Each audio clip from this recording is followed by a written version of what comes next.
Eh bien, bonjour à toutes et à tous. Nous sommes sur Backlist TV et nous recevons aujourd'hui François Mérès pour parler d'un petit livre passionnant intitulé Le culte des musées, publié aux éditions de l'Académie royale de Belgique.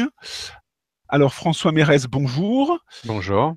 Je vais commencer par vous demander de vous présenter en quelques phrases.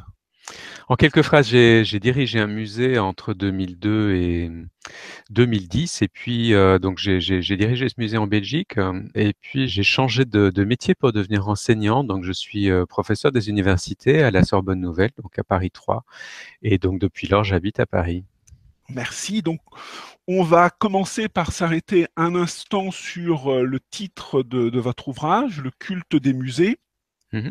un titre assez intrigant. Je suppose que la plupart des personnes qui visitent les musées ont l'impression d'effectuer une démarche parfaitement rationnelle. Hein. Ils visitent des Mmh. musées pour s'instruire, pour se délecter de la beauté de telle ou telle œuvre d'art, ou tout simplement pour se distraire. Et je suppose aussi que beaucoup de ces visiteurs seraient assez surpris si on leur apprenait que la démarche qu'ils effectuent peut s'apparenter à la fréquentation d'un lieu de culte. Donc Oui. ma première question est comment en êtes-vous arrivé à faire un tel rapprochement? Alors, je pense qu'il y a plusieurs éléments, il y a plusieurs indices, on pourrait dire.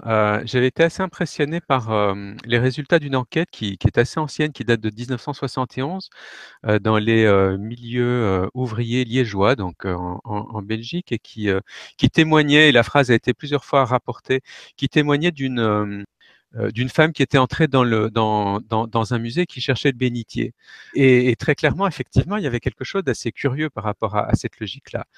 Il y avait un deuxième élément qui était intéressant, qui est une vieille tradition belge qui n'existe plus, jusque dans les années probablement 1930-40.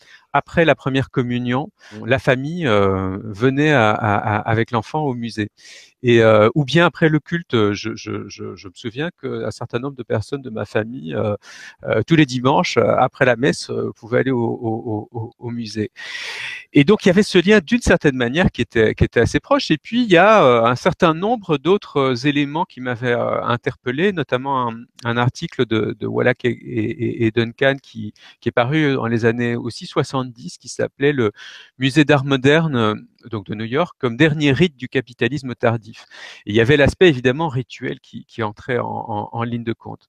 Et puis d'un autre côté, en fait, dans la fréquentation générale des musées, on se rend bien compte qu'il y a quelque chose qui fait que évidemment, on ne se comporte pas de la même manière que lorsque on se baladerait dans la rue ou on fréquenterait un parc d'attractions. Il y a toute une série d'éléments qui se rapprochent, on pourrait dire, de lieux de culte. Il faut parler tout bas, il faut se promener lentement, etc. Donc il y a une attitude particulière, pourrait-on dire, qui n'est pas uniquement liée à de la discipline.